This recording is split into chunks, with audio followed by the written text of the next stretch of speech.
all, let me thank the organizers for giving me this opportunity to speak on the Constitution and secularism.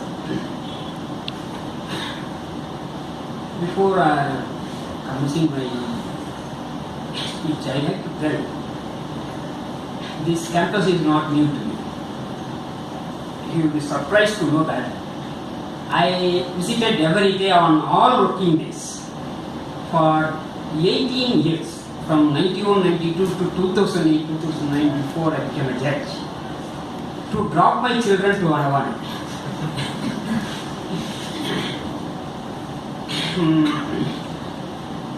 Further, my wife also started her career in IIT library as a trainee during 1991. Therefore, I am used to your environment. Now, let us come to our topic. Constitution and secularism. I like to deal first with secularism. I will come later to Constitution. Because, first of all, there are a lot of misconception and misapprehension about the concept of secularism.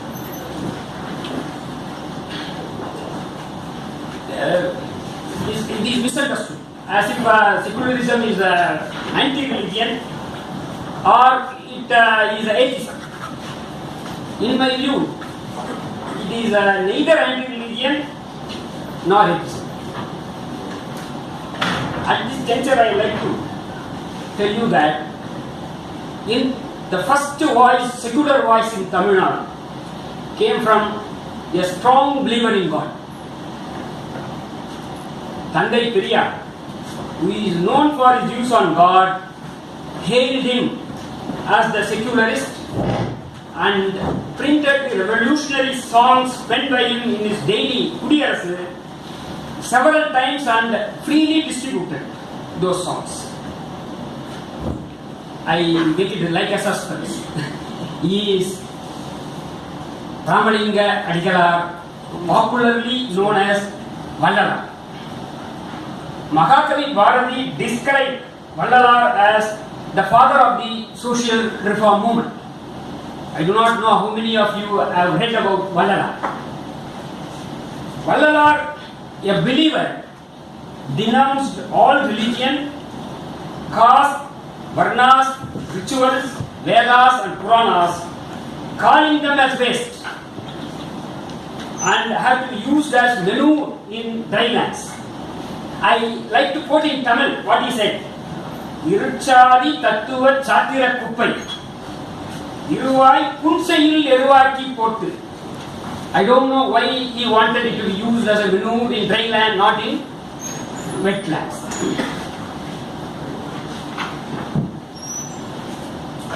Up to 1865, he lived from 1823 to 1874, 3174.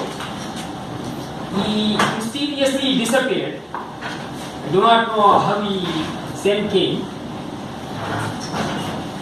During that period, that is very relevant. Today you can talk on secularism. In 19th century, that is from 1823 to 1874, earlier period up to 1864, he was a Saivist. Saivism is now a part of Hinduism.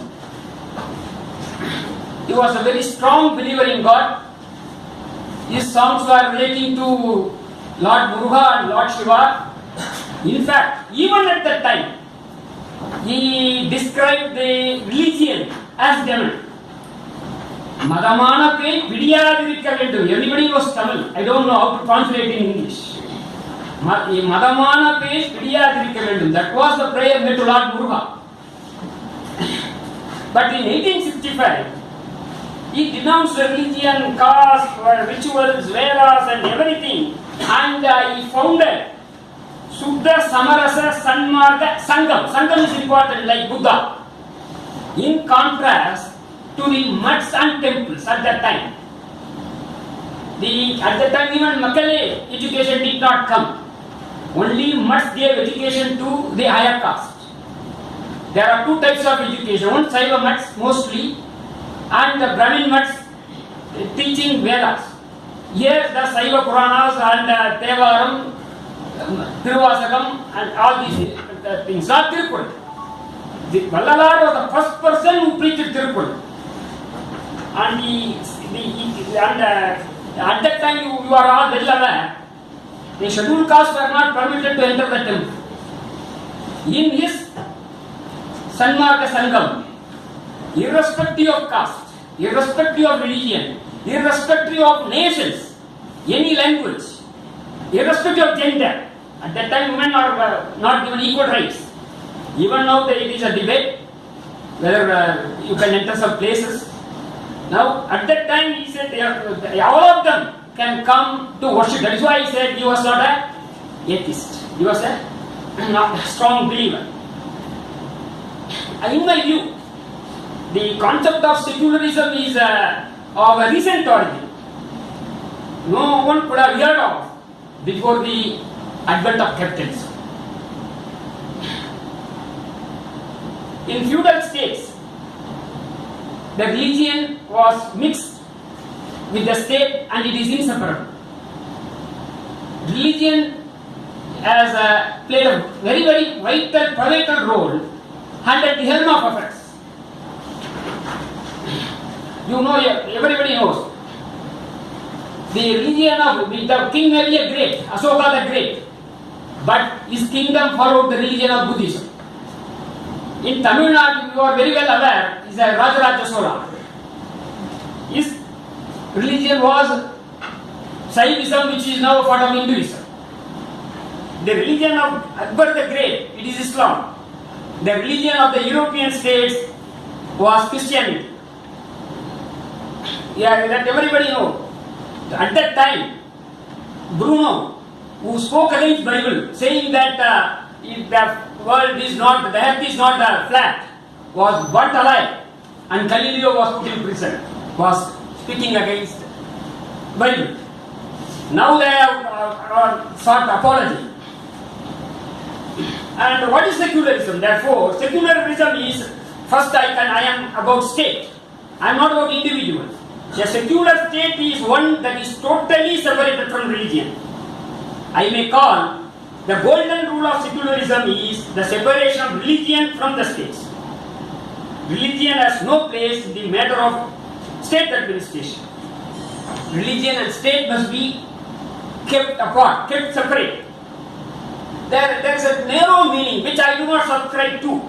The narrow meaning is keep equal distance to all religion and treat all religion alike. No, I think it should be separated from the religion.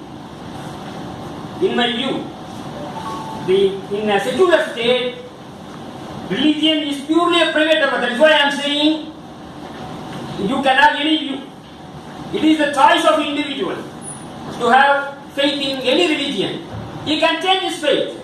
Today you may be Hindu, tomorrow you may convert to Islam, convert to Christianity, or so many times also. Not like caste, which is tagged along with your birth. And the individual can also be a non-religious or a non-believer. Therefore, the secular state concept comes only on the emergence of capitalist states, replacing feudal states. The crown and state, the religion and state got separated only in capitalist states. The legal heirs of the kings, lords, can no longer match claim in the state power in the capitalist states. Why I am saying is, I will come to that. Capitalist states are mainly interested in the market and its expansion. Secularism serves this purpose, the religion does not. In the West, the feudal states were overthrown by the capitalists, and the capitalists established the parliamentary form of democracy. You know, in the 17th century, at 1650, Oliver Cromwell, representing the capitalists in the name of commons, defeated the army of lords and executed the King Charles I. Then he founded this parliamentary democracy, no lineage of the kings. During the 18th century, the French Revolution saw the execution of King Louis XVI by the revolution led by capitalists. In India, when we attained independence in the 20th century in 1947, there were hundreds of independent kingdoms besides British occupied India. Around 400, 500 kingdoms and princely states were there at that time. India did not attain political independence like that of USA. That was also a British colony. In the USA, George Washington led the army and defeated the British group and attained independence in the 18th century during 1776. When the British left India in 1947, there was a partition of the British India into Pakistan and India. It is based on religion. The areas where Muslims are in majority is carved out as Pakistan, and the rest of the area is India, wherein the Hindus are in majority. At that time, there was a Hindu-Muslim riots, and thousands of Hindu Muslims were butchered due to religious hatred. At that time, the constitution was enacted. That is very crucial. That repression was inflammatory. However, the founding fathers of Indian constitution, you have to appreciate them. They kept their head cool and decided to India a secular state. Yes, our speaker may not agree, but our founding fathers framed our Indian constitution that India is a secular state, while Pakistan declared itself as a Islamic republic. That is very important. At the same time, when India declared as a secular state, Pakistan declared as a Islamic republic. That is, the Constitution Assembly was constituted in 46. It was completed and the Constitution came into effect with effect from 26 January 1950. That at that time, before our 16th, 17th, 18th century, the Hindus were governed by Manusmriti. You know what is Manusmriti is. And immediately on the coming into force of Constitution, there is an article appeared on 6/2/1950 in the Organizer. This is which is a publication of RS Organizer 6/2/50. There is an article called titled "Manu Rules Our Hearts," written by Justice Shankar Subbiah. I like to quote just a few lines. Even though Dr. Ambedkar is reported to have recently stated in Bombay that the days of Manu have ended, it is nevertheless a fact that the daily lives of Hindus are even at present day affected by the principles and injunctions contained in the Manusmriti. I hope everybody who is even knows little about Manusmriti, that justice system evolved by Manusmriti is based on caste. That is, the punishment is not based on the offence committed, based on the cost of the offender. Suppose for the same offence, there will be a different punishment. All of you are aware about Rajaraja Chola's elder brother, Aditya Karikala, was killed. The killer, the murderer was Ravidasan, a Brahmin. Therefore, there was an injunction in Manu, he cannot be executed. Therefore, he was sent out of Chola kingdom. That was Manu. If it is other caste, the punishment is different. That is a Manu. And how it treats the Dalit and women, and everybody knows, it is unequal treatment. That is what that appeared about the Constitution. It says, whatever you write in the Constitution, Manu rules the heart, is the statement that appeared in the article, the issue dated 6/2/1950. But it is for the first 70 years, we know that there are a lot of setbacks to the secularism. There were so many riots. There were Hindu-Muslim riots, anti-Sikh riots. There was heavy loss of life. Secularism suffered a severe blow. You know, in December 1992, on 6th December 1992, when the place of worship of Muslim, that is a mosque, namely Babri Masjid, was razed to the ground. However, our democracy is struggling all to hold the banner of secularism. I hope you will all hold it.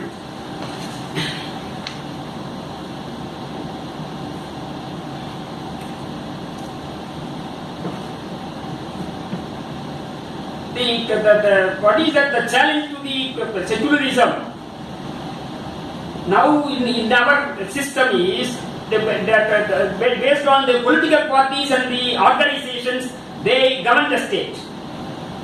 Unless they are kept away from these religious ideologies. I will also quote sometime about that Supreme Court judgment. The secularism will be in peril. The parties who govern the state should be kept away from the religion. It is, I like to state, it is unfortunate that the root cause of religious harmony, it could be found in independence movement itself. Unfortunately, I will call it, Mahatma Gandhi permitted religion to mix with politics. That is what I said. There cannot be mixture of religion and politics for a secular state. He mixed it with politics by singing Ram Bhajan in the political platform. However, when there was a large-scale massacre of Hindus and Muslims during the partition time, he held peace marches and appealed to both communities to stop the mad killings. At that time, in the Ram Bhajan, he added, Ishvara Allah Tere Naam. You know that Ishvaran and Allah are both same. At that time, he added that in the Ram Bhajan. The Mahatma who proclaimed Ishvara Allah Tere Naam was mercilessly shot down. You know who shot him down? And the killer is Nathuram Godse, who was hanged, and the conspirator was Gopal Godse, who was sentenced to life imprisonment. They are now praised, putting up statue, and this Gopal Godse, who was imposed the punishment of life imprisonment, was released in the late 1960s, and he lived for more than 30 years, and he justified the killing of Mahatma in so many interviews. It is available on YouTube.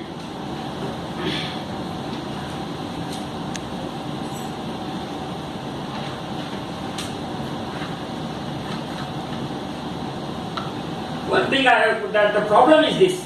As I said, what had happened in Europe? In Europe, there was no compromise with the feudal states. Feudal state was overthrown by capitalists.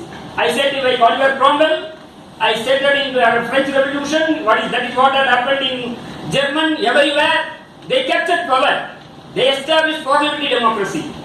But in India, there was a compromise between the princely states and the capitalists. They established a parliamentary form of democracy in 1947 when Constitution was enacted.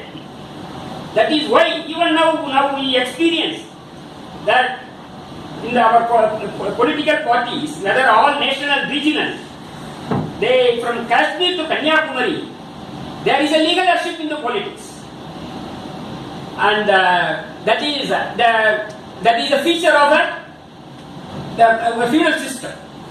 No one in the West even imagine about this kind of leadership in politics. Our friends, in a discussion, has talked that Obama is not having a consultation in India. We could have advised him to put up his wife as a candidate, and that they could not imagine about the leadership in politics, but it is very much prevalent all over India, in every party who have no significant influence. Therefore, because of this, there is the religious and the dominant caste forces. They were their attacks, their riots the sufferings of the minority people or dalits because of these type of compromises. But in my view, there is a future for democratic forces because in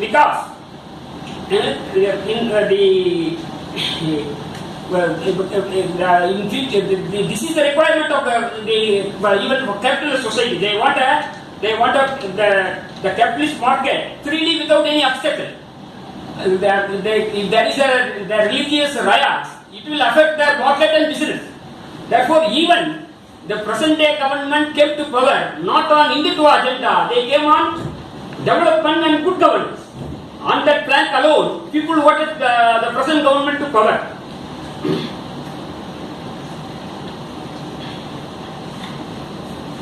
Now I come to the constitution. Well, that our constitution, as I already said, is a secular constitution. It established a secular state. The scheme of the constitution and the various provisions make it clear it is a secular state. Though there is some debate like my friend has raised. In fact, the secular ideals are put in a higher pedestal in the constitution by incorporating those ideals as fundamental rights in part 3 of the constitution. You know that fundamental rights chapter is the important chapter in our constitution. It occurs in part 3 of the constitution.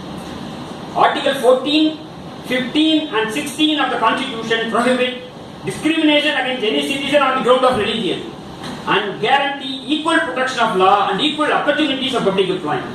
Therefore, the very scheme is secular. Article 15 also declares that I like to read Article 15 too. In my view, among those Article 15 is very important. First it says you cannot discriminate against citizens on the basis of religion. Then it declares that no citizen, I like to read actual article, on grounds of religion or caste is subjected to any disability, liability, restriction or condition with regard to 1. Access to shops, public restaurants, hotels and places of public entertainment, or the use of wells, tanks, bathing gas, roads and places of public resort. Therefore, Article 15, now you can, it will be funny for you why this is found here. At that time, the dalits and the sudras in pre-independent India, they had a problem in assessing these public places. Even now, in practice, all these rights are not fully secured as envisioned in the constitution. I just like to invite your attention to not even 100 years. Now we are in 2016. Go back in the history to 1924 about only one agitation. It is popularly known as Vaikam agitation. Vaikam is a part now in Kerala. It was under Kochi Travancore kingdom at that time. That in the temple, there is a temple at Vaikam, and there are 4. You know that there are 4 streets around the temple. The untouchables are not permitted to enter those streets. They did not claim to go to the temple. They wanted access to those roads, for which an agitation took place. It is very surprising. Who led the agitation? 3 important personalities led the agitation. One is Mahatma Gandhi. He was very much involved in that agitation. He was consulted. And the second who is organized the agitation was Sri Narayana Guru, who was like Vallalar and Periyar in Tamil Nadu. Today the literacy rate is the number 1 in Kerala. It is due to Narayana Guru. He is I can compare him with Vallalar. He is a believer and therefore he is untouchable. He built Shiva temple, saying that people of any religion, any caste, any country can come and worship. He thought that the caste oppression will vanish. After about 10 years, he converted all the temples as schools, place of learning. That is an important event in Kerala. And third person is Tandai Periyar. All these 3 persons, they led this Vaikam agitation. It is a peaceful satyagraha. Every day peacefully people march, a team of people will march towards the street, they will be arrested by the police, and it was for 1 year. At the end of the year there was a settlement between the parties. The settlement is the untouchables could use 3 roads, not the eastern road. That was the settlement in 1924. It is available. That is why I have at the same time therefore you have to read Article 15 in the light of ICOM. In the light of South Tank agitation by Dr. Ambedkar. You know that public tank is called as the South Tank. They are not allowed to take water. There was a South Tank agitation. And you are also aware in Tamil Nadu about the Sharan Mahadevi agitation. Periyar was in Congress. He left due to Sharan Mahadevi caste discrimination shown towards the non-Brahmin, non-Brahmin divide came at that time. What had happened? At that time there was almost nil literacy for scheduled caste. As far as these non-Brahmins are concerned, they were near to education. Subramanya established a Gurukula at the Sharan Mahadevi like Santiniketan to mold people for independence struggle. That was funded by Congress, mainly funded by Congress. The Chief Minister Omantur Ramaswamy Reddy son studied there. He met Periyar. He asked him, how is that Gurukulam education? He told, we, the non-Brahmin students, are given food outside the campus, while Brahmin students are given food inside. Now you cannot imagine. They not even 100 years. And they are given in the leaf, banana leaf, we are given in a plate. They are given upuma, we are given palayer. You know, palayer is a whole rice. Whole rice. Then that was the root cause. Then it was agitated, Mahatma Gandhi involved, it was not able to be solved, it was closed. He also left the Congress movement, founded self-respect movement. That is history. That is why Article 14, 15, all these, Article 17 is abolition of untouchability in any form. But you know that it is available. That the murder is taking place. If a girl loves a scheduled caste boy, there is a murder. There are at least for last 1 or 2 years, there are 3 murders in Tamil Nadu, everybody is aware. Therefore, in this context, you have to read these articles as upholding secularist banner. For my friends also, in this context, you have to read. We have to reach. I met our German friends. I told them what the Germans were in 17th, 18th century, now we are experiencing the same thing here. About more than 200 years we are lagging behind. At the same way, Article 25 is also important, that guarantees right to profess, practice and propagate any religion one can wish. And also it is important that throwing open of Hindu religious institution to all people. That is very important. Why I am saying that is what I said about the street in 1924. The people in Vaikal were fighting to go into the street. In 1937, in Tamil Nadu, there was a temple entry movement. The scheduled caste people were taken to the Meenakshi Amman temple by Mr. Vaidyanatha Iyer, a Congress leader who took symbolically 5 scheduled caste persons and 1 Shanmuga Nara. Naras are also not permitted to go inside the temple. One among the 5 is Mr. Kakkan, who was later a minister in Congress government. And after this 1937, Vaikam, this Meenakshi Amman temple, there was a series of that temple entry movement and people started going inside the temple. This 1937 is due to the first declaration in Cochin Travancore. In all over India, Cochin Travancore was the first state permitting untouchables to enter the temple. Before that, untouchables were not permitted. Vaidyanatha Iyer, before taking the scheduled caste in Meenakshi Amman temple 1937, in 1933 or 34, after the proclamation in Travancore Cochin Kingdom, Madurai is adjoining area.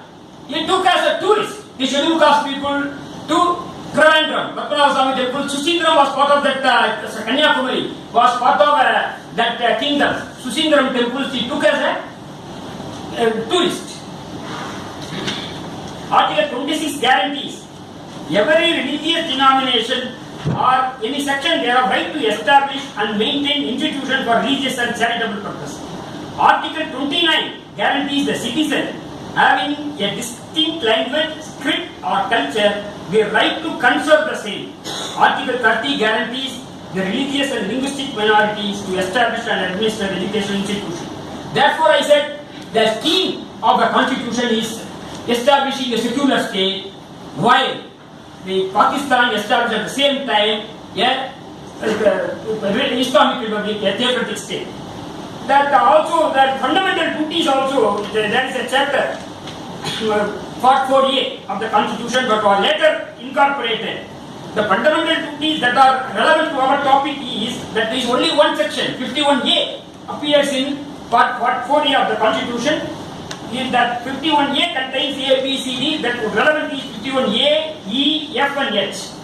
That of the Constitution. They said that is very important, particularly for law student or the person who wants to know about the development in this field of secularism. Because in that judgment, they said the amending power of Parliament. Parliament can amend. Now you know there are 121 times our Parliament amended the Constitution. The latest is the GST. Therefore, there are a lot of amendments to Constitution. Unlike the Europe and the written Constitution in US, it is older, it is a very few, but here 121 amendments. And the importance of the Kesavananda Bari is, they first time they said propounded a doctrine called the basic structure, and they can't, even they have a good majority in Parliament, they cannot amend, abrogate the basic structure of the Constitution. That is the restriction imposed on the Parliament by the 13 judges bench, and one of the basic structure as per the judgment is secularism. They said secularism is the basic structure of the Constitution. No one can tamper with that. You can do all other mischief. Now you are like they are doing, but they cannot amend the Constitution saying they cannot declare it is a Hindu state like Pakistan, which is impermissible. And that is in 73. During emergency, there was 42nd amendment. At the time, for example, now it is 121. 42nd amendment to Constitution, amending so many provisions, inserting provisions in the Constitution. One of the provision is, I said the scheme of the Constitution is a secular state. I said the various judges, particularly this Kesavananda Bari, 13 judges said that it is a basic structure. In 1975, by way of amendment, they inserted the word, earlier it was the Indian Constitution, the preamble declares they constitute a sovereign democratic republic. They added the word secular, they added also socialist, but for our topic it is relevant secular in 42nd amendment in 1975. Immediately after emergency, the Indira Gandhi lost power and Janata came to power. Officially now the BJP was a constituent. They brought 44th amendment to Constitution, reversing whatever is done is in 42nd amendment. They did not touch this secular and some other provisions. Therefore, now apart from the scheme, now our Constitution declares ours is a secular state. At least our Constitution, apart from even without before that declaration, Supreme Court interpreted our Constitution as a secular Constitution. It is a basic structure of the Constitution. Nobody can abrogate the basic structure. Now let's see about some of the judgments. As I said, first is the leading judgment, I will say, Kesavananda Bari, that has been reiterated in so many other judgments. Now it has been repeated so many times by other judgments. Secularism is the basic structure of the country, rule of law, they said so many things. But secularism is not in doubt in the minds of even a judge who is doubtful for you. Even he has to declare it is a basic structure of the Constitution. That one of the judgments, I like to some very few judgments about upholding secularism, and very few, so one or two also, how they gave a violent blow to secularism. That I like to give both their account. apart from this Kesavanda Bharati, the Biju, Emmanuel and the others from the state of Kerala, they report on the area which I have given the 86-87 period. In Kerala, there is one faith called the Jehovah Witness. They will only sing in praise of the God. They will not sing any other thing. Therefore, they refused to join national anthem, for which the two children were removed from the school. That went to Supreme Court. Supreme Court interfered and caused the expulsion, put the students back in the class. That is upholding the right of religious right under the Constitution is a fundamental right.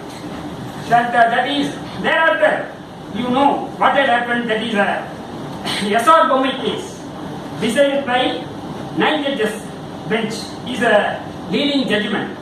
You know that S.R. Bommai, though S.R. Bommai is nothing to do with that, but in that case, the issue about the invoking of Article 356 of the Constitution by the central government imposing president rule, it is in Karnataka, we are not concerned with Karnataka, imposing president rule in Rajasthan, Madhya Pradesh and Himachal Pradesh.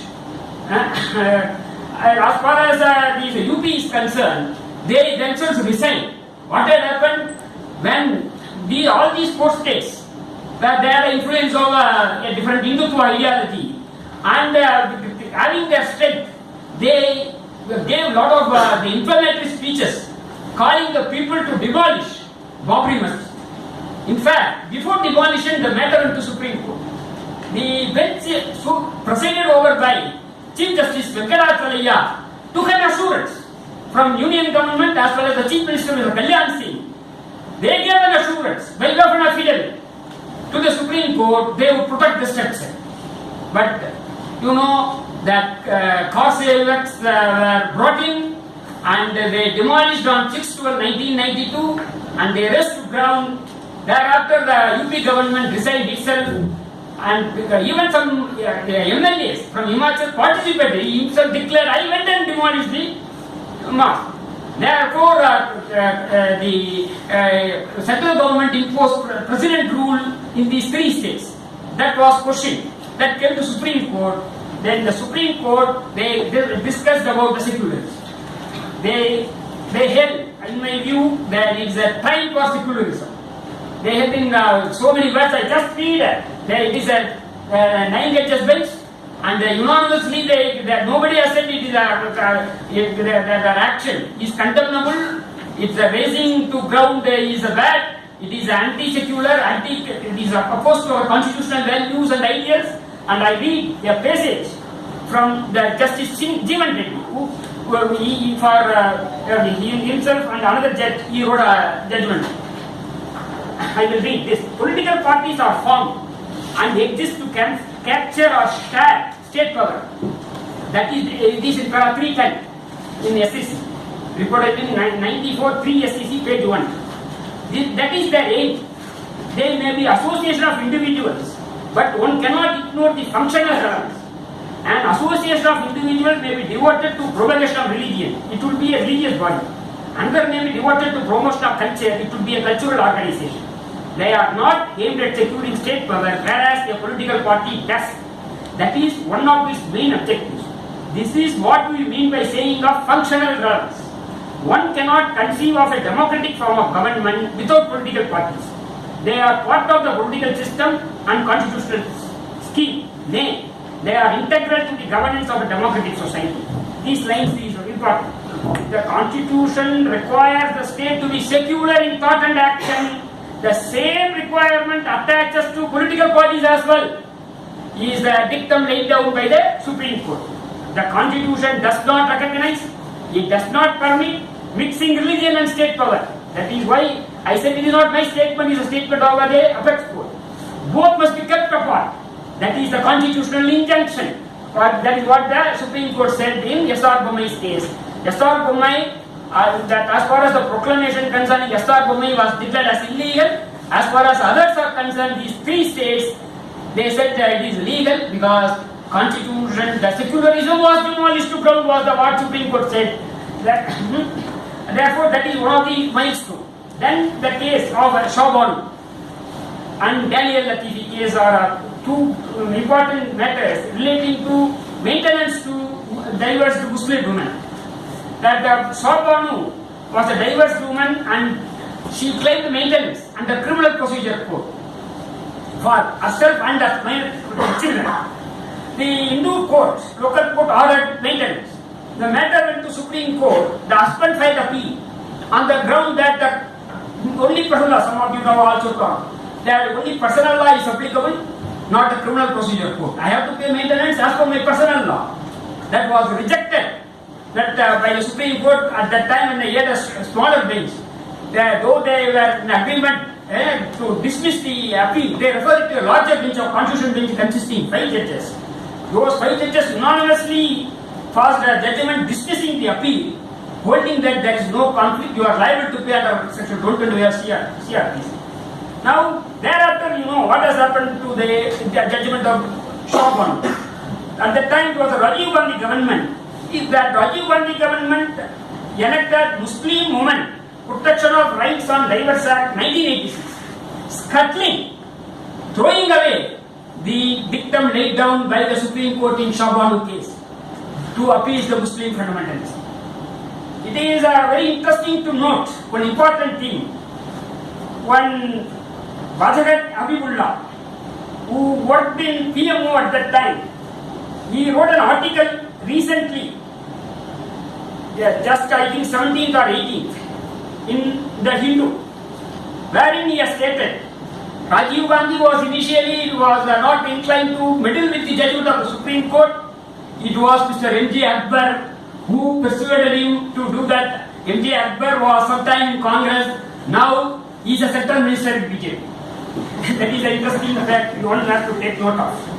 That just 2-3 days back, within a week, you read this article. The article is deciding issues of personal law. Was written by his Wajahat Habibullah. And he was also a chairperson for Minorities Commission, but that is not relevant. He was employee of a PMO. He was having close contact with Rajiv Gandhi. It was surprise for him when M.J. Akbar came and persuaded. That is happened what he had noted. Now, accidentally, M.J. Akbar is now in the central government, occupying as a minister. That was that has seen 38 edition. He is translated to Hindi, English, Kannada, Urdu and Gujarati. He delivered a lecture at Shivaji University, Kodpur, opposing the glorification of Madhuram Godse, murder of Mahatma Gandhi as nationalist. And the book, that Shivaji, who was Shivaji, in that book, he described Shivaji as a secular leader who appointed Muslims as generals. You know, even Jhansi's general was a Muslim. Jhansi Rani in Gwalior. In Jhansi. Yes, Jhansi Lakshmi Bai, the captain, the head general was a Muslim. And the Gwalior king, one sided with the way that now who are in both Congress and BJP. That family, our Gwalior kingdom, is both there. He is a chief minister in Rajasthan. That Aditya Sindhya is in Congress, is MP, and therefore they sided with the British people, and they were responsible for killing of Jhansi Rani when she fought against British at the time of 1857, the first independence war. Therefore, he said he is a secular leader. That book is questioning the ideology of Hindutva organization. He was shot dead. He is also just outside his residence. And he died, and it is on 16/2 shot, and he died on 20/2/2015. Then the third person is following that is on 38/2000, within 2 years. That is a Kalburgi. He was a former vice chancellor of Kannada University. He was a Kannada writer. He also was he won so many awards, including Sahitya Academy. He was also known for his strong stand against superstition and Hindu rituals, against Hindu rituals.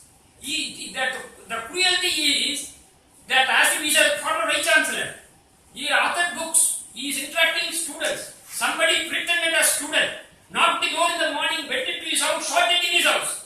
Inside the house is for their views. That is why these attacks, now we have to take into account, as my friend said, now the secularism is in peril. That has to be fought back. And we people should understand the constitutional values and we should uphold the banner of secularism. And now you are also aware, now the minorities, particularly Muslims and Dalits are attacked and now even killed by cow rakshaks. Or you call it cow vigilantes, whatever name you call, it is in every day you see in the newspaper, there are some attacks. It is less in Tamil Nadu, almost nil in Tamil Nadu or Kerala, but in all over India, now there are series of attacks against these people, and even our Honorable Prime Minister had to describe these people as anti-social elements. Of course, later he stopped that. Then I wanted to tell you about the two important events that shock the conscience of not only in India, all the people, it's all over the world. One is a mob lynching of Muhammad Akhlaq in Dadri in UP for allegedly storing and consuming beef. And the second incident is stripping, parading and publicly flogging 4 Dalits at Una in Gujarat. First is in Dadri in UP, this is Una in Gujarat. All these attacks are in the name of beef. Therefore, we have to discuss about beef politics. What is that? But Europeans, it is a very strange because it is their common food every day. And you have to see these cow vigilantes and these cow rakshaks. Why they are not acting is you should understand the legal provisions in all over India. Over the years.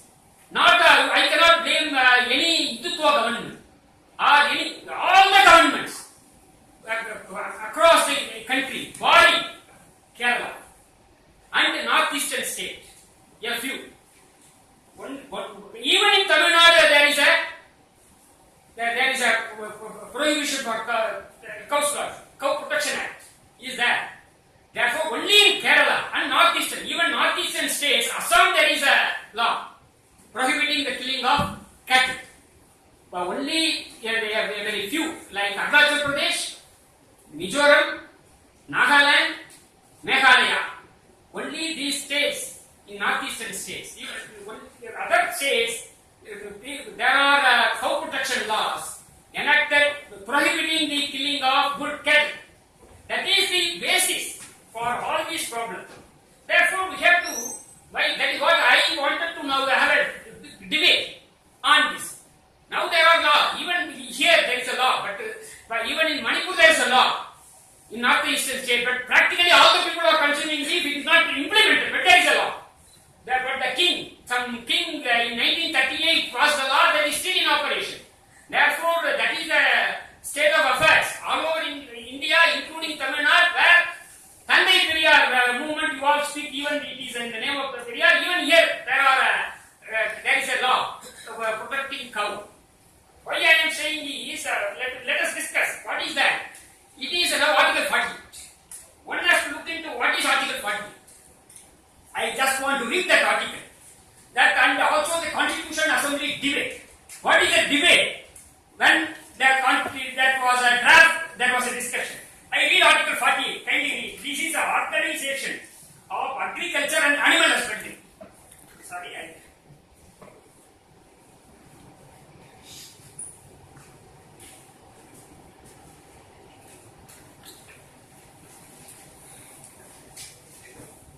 The state shall endeavor to organize agriculture and animal husbandry on modern and scientific lines. I think nobody have a quarrel over that. Therefore, Article 40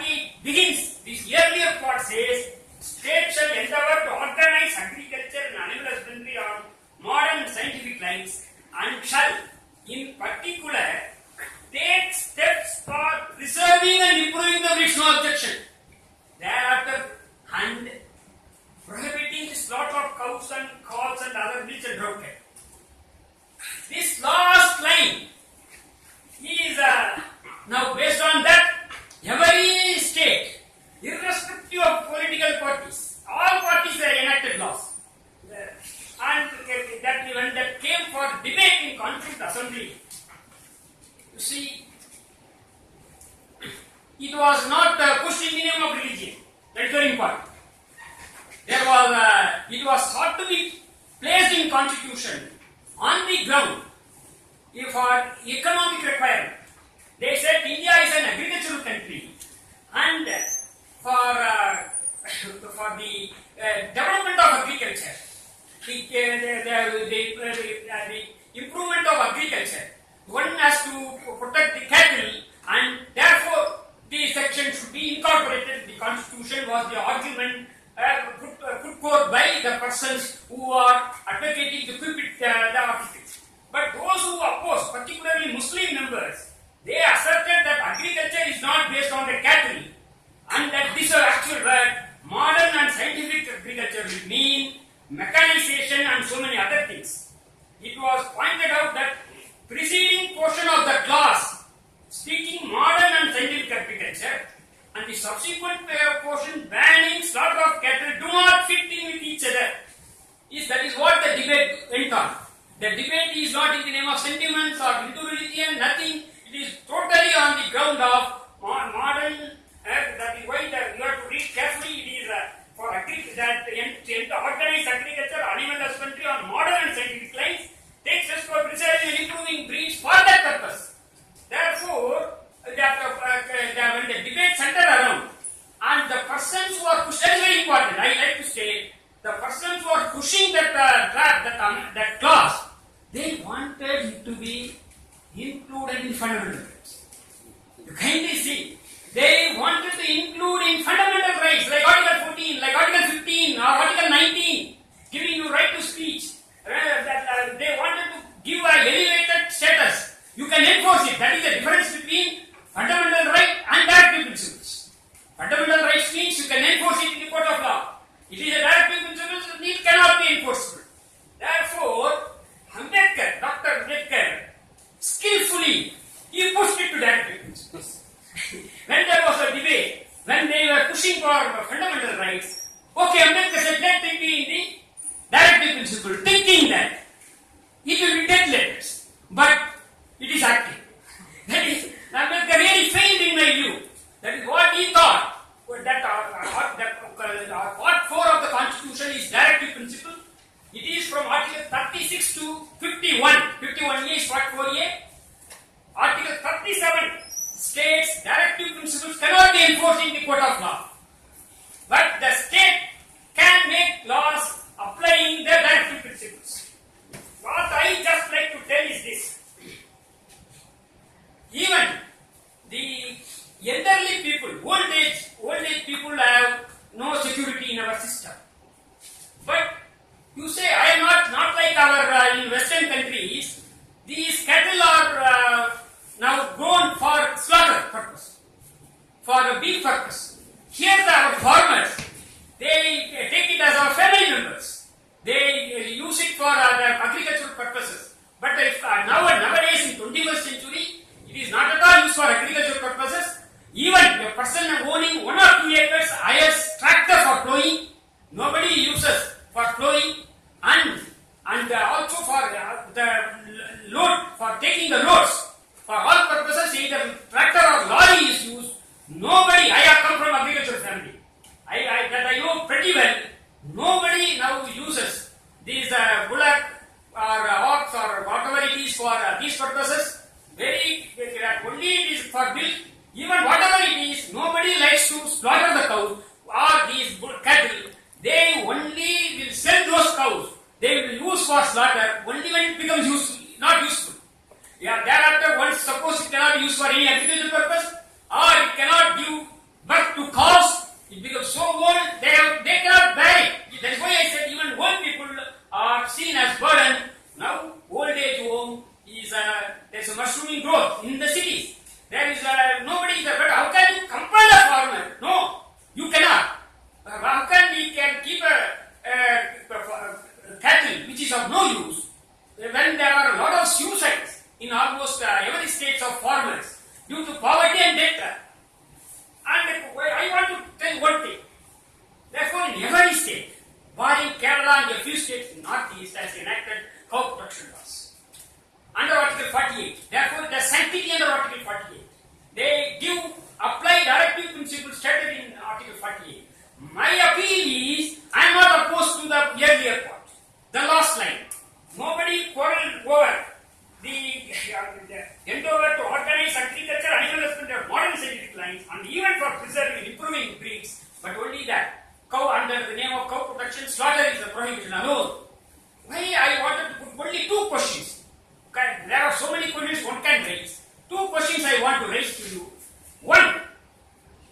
that all the states have made law under Article 48. Why? They did not make law under Article 47, which is also under directive principles. It is prohibition of cattle slaughter. Article 47 is prohibition of liquor. Nobody has made a law. Even if somebody made a law, our courts are struck down. In all these judgments, they happen to say Article 40. Then I put a second question that is most important. I consider it as very important, though it is not directly relevant, about our education. At the Constitution, kindly see, the Constitution, when it was enacted, and that when they gave a lot of fundamental rights, it is unfortunate that education was not a fundamental right. Education is not put in the chapter of fundamental right. Very hesitatingly, they put in Article 45 for, I may say, primary education. Up to the age of 14 years, they say. Free and compulsory education up to 14 years. That is Article 45. I don't want to elaborate things now. That is also our courts have killed it. That is a different matter. Article 45 is giving the productive principles stating that the free and compulsory education up to 14 years, meaning at least 8th to 9th standard. But no state has made law under Article 45. If it is there, it is very negligible. When they do not make law under Article 45, when they do not make law on Article 47 and all other directive principles, but every state, that is why my friend is correct. He is stating, in your mind you are not secular. In your action you are not secular. Therefore, they make a law on cow production saying that at any cost there cannot be a killing. But the irony is this: we are the largest exporter of beef in the world, and it is done by non-Muslims. That is an important fact. That it is a Kabir company owned by somebody. Name is reflecting Muslim. Therefore, my appeal is that last portion of Article 48 shall be repealed. That is my view. And unless you repeal that provision, the beef issue will continue unabated, attacks will continue unabated, killing will continue unabated. Therefore, the only solution is removal of last line. I don't want to scrap Article 48. If you delete last line, what do an amendment? Make another amendment to Constitution. Delete it. Heaven will not fall. It is secular. In my view, this last line is anti-secular. I may say when the Constitution is a secular, this is a slight tilt towards it. Is my view. Last line of Article 48. Make it that. And secondly, I like to state one more thing. Why? That it is true. Our constitutional framework, they were all involved in independence struggle. Therefore, they gave us a very good document, Constitution. But I may say there is an inherent defect in the Constitution of the Constitution. That was constituted in 1946, before independence. The Congress Party, which spearheaded the independence struggle, passed so many resolutions stating that Constitutional Assembly members will be elected by adult suffrage. But unfortunately, the Constitutional Assembly members in 1946 were elected either on two conditions. One, either you should own property or you are educated. In 1946, therefore, either you are rich or you should be upper class. Only 10%, less than 10% of population were the electorates. They voted. They elected their representative. Fortunately, Ambedkar got into it, but it does not reflect the ordinary people of this country in making the best document. The political document is a fact. That may be the reason for the last line, and that it is a high time to now remove that. And second thing I like to dwell at length is, to some extent, is Article 340. It is Article 48, it is Article 341. Article 341, in my view, is in favor of in practice. At that time they could not have thought of it. In practice it is used in favor of Hindu religion against minority religion, more particularly about Islam and Christianity. What is Article 340? Article 341 states who are scheduled caste. Who will claim the status of scheduled caste? It states the presidential notification issued under Article 341 stating this caste is a scheduled caste for the purpose of constitution, then that caste is a scheduled caste. In the presidential notification, they notified Hindu scheduled caste and Sikh scheduled caste alone are scheduled caste. Is it not a one-sided? Why I am saying is this. When Sikh scheduled caste is included, why the reason? For two reasons I may say. One, when I looked into some data, it is surprising. They contribute 31% of Punjab population. Scheduled caste in Punjab is 31%. That may be the reason. Number two, you all very well aware about the militancy of Sikh people. That may be the reason they included Hindu scheduled caste and the Sikh scheduled caste. Then, but one thing I wanted to say, that even that Islam and Christianity or any other religion it professes, they don't have caste. It is the caste is peculiar to Hindu religion. The Vedas or Manusmriti, everybody, for Bhagavad Gita, they speak, Bhagavan Krishna says, I created caste, non-varnas. That is the Hindu religion as the basis for the caste system. But the real fact, I don't say, the Supreme Court says, that caste continues even after conversion. Suppose even a particular person, Christian even after conversion to Christianity, his caste continues. But therefore, the Supreme Court has acknowledged the reality, though those religions do not approve of caste system, in India, that Hinduism has affected them, those people that have the same caste which they belonged earlier. That is why conversion, reconversion. On reconversion, they adopt the earlier caste and they go to the earlier fold.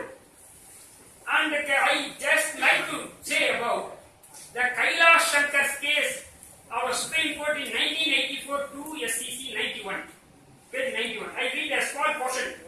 There are a number of cases I don't want to read. I had an occasion to deal it in very detail in one of the judgments about the caste system and all these issues. I think it attained finality for last 2 years. That judgment came, no appeal to my knowledge. That case was an interesting case. That is why I am telling that a girl belongs to a Nara community, which is admittedly a backward class. She married a Nara boy. She gave birth to 4 children. Her age was 28. Vishalachi was her name. And her husband died. She became widow. She married a person in Islam, converted to Islam and in a Labbai community. Labbai is also a backward. She is a graduate.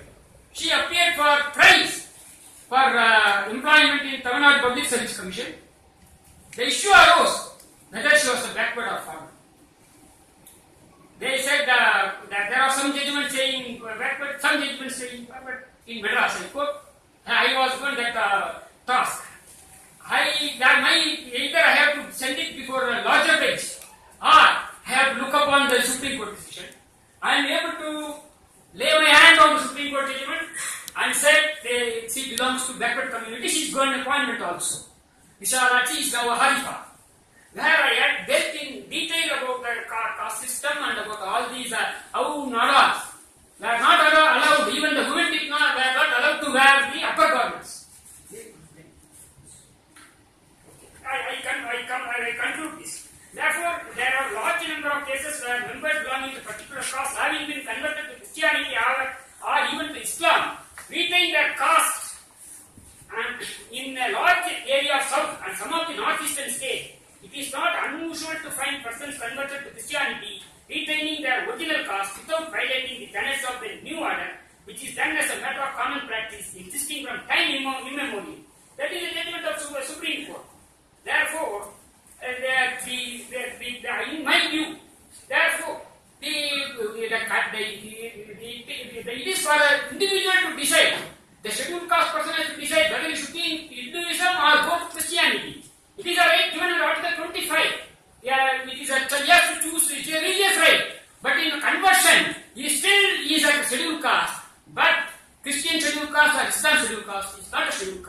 Finally, I conclude saying this.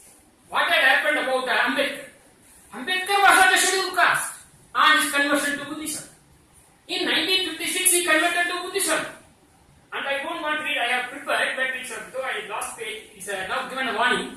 That Ambedkar, in 1956 in Nagpur, in 1935 he renounced Hindu religion. He said, I was born as a Hindu, but I will not die as a Hindu.